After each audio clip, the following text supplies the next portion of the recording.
নদিয়ায় স্বর্ণ ব্যবসায়ীকে কুপিয়ে খুন, দোকানের মধ্যেই কুপিয়ে খুনের অভিযোগ স্বর্ণ ব্যবসায়ীকে। নদিয়ার ধানতলা থানার আড়ংঘাটার ঘটনা। স্বর্ণ ব্যবসায়ীর মাথায় পর কোপ, স্বর্ণ ব্যবসায়ীকে কুপিয়ে খুনের অভিযোগ দোকানের ভিতরেই। নদিয়ার ধানতলা থানার আড়ংঘাটার ঘটনা। সরাসরি কথা বলবো, রঞ্জিত রয়েছে সঙ্গে। রঞ্জিত, কিভাবে এই স্বর্ণ ব্যবসায়ীর উদ্ধার হলো এর দেহ, কি জানা যাচ্ছে এখনো পর্যন্ত?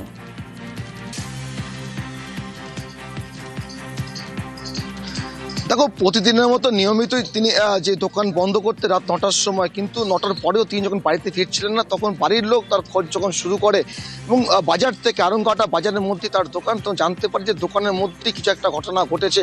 পরিবারের লোক ছুটে এসে দেখেন যে রক্তাক্ত অবস্থায়, মাথায় আঘাতের চিহ্ন রয়েছে, তিনি পড়ে আছেন দোকানের মধ্যে। তারপর তাকে হাসপাতালে নিয়ে গিয়ে চিকিৎসা, তাকে মৃত ঘোষণা করে।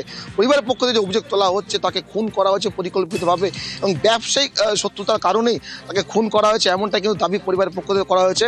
এবং ইতিমধ্যেই পুলিশ সিসিটিভি ফুটেজ দেখার চেষ্টা করছে যে এই ঘটনার সাথে কারা যুক্ত ছিল এবং কীভাবে তাকে খুন করা হয়েছে বা কেনই বা তাকে মারা হয়েছে, সবটাই ক্ষতি দেখছে পুলিশ। ইতিমধ্যে পুলিশ তদন্ত শুরু করে, যদিও এখনো পর্যন্ত কেউ গ্রেপ্তার হয়নি। তবে পরিবারের পক্ষ থেকে একটা বিষয় কিন্তু দাবি করা হচ্ছে যে বন্ধকি জিনিস রাখা নিয়ে কিন্তু একটা সমস্যা ছিল, সেই টাকা দেওয়ার কথা ছিল, সেই লেনদেন মেটানোর কথা ছিল, তার জন্যই তাকে দীর্ঘক্ষণ দোকানে অপেক্ষা করতে হচ্ছিল।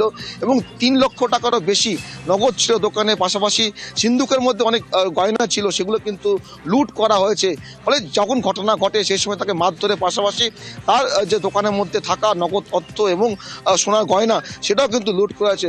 সব কিছুই কিন্তু পুলিশ খতিয়ে দেখছে এবং সিসিটিভি ফুটেজ খতিয়ে দেখার চেষ্টা করছে এই সময় কারা ছিল। এবং যেহেতু আড়ংঘাটা বাজারের মধ্যে ঘটনা, যে দোকান রয়েছে, আশেপাশে কেউ কেন টের পায়নি, সবটাই খতিয়ে দেখছে পুলিশ। ইতিমধ্যে তদন্ত শুরু করেছে ধানতলা থানার পুলিশ।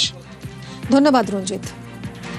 এরকম দোকানের মধ্যে আমার ভাই পড়ে আছে, খবর পাঠালো আমার বৌমা, যখন বললো তখন আমি দৌড়াই গেলাম। যাওয়ার পরে দেখি যে এরকম ভাই রক্তাক্ত অবস্থায় পড়ে আছে, পুরো হয়ে পড়েছিল, মাথায় একদম অনেক করে 5-6 খানা কোপ ছিল।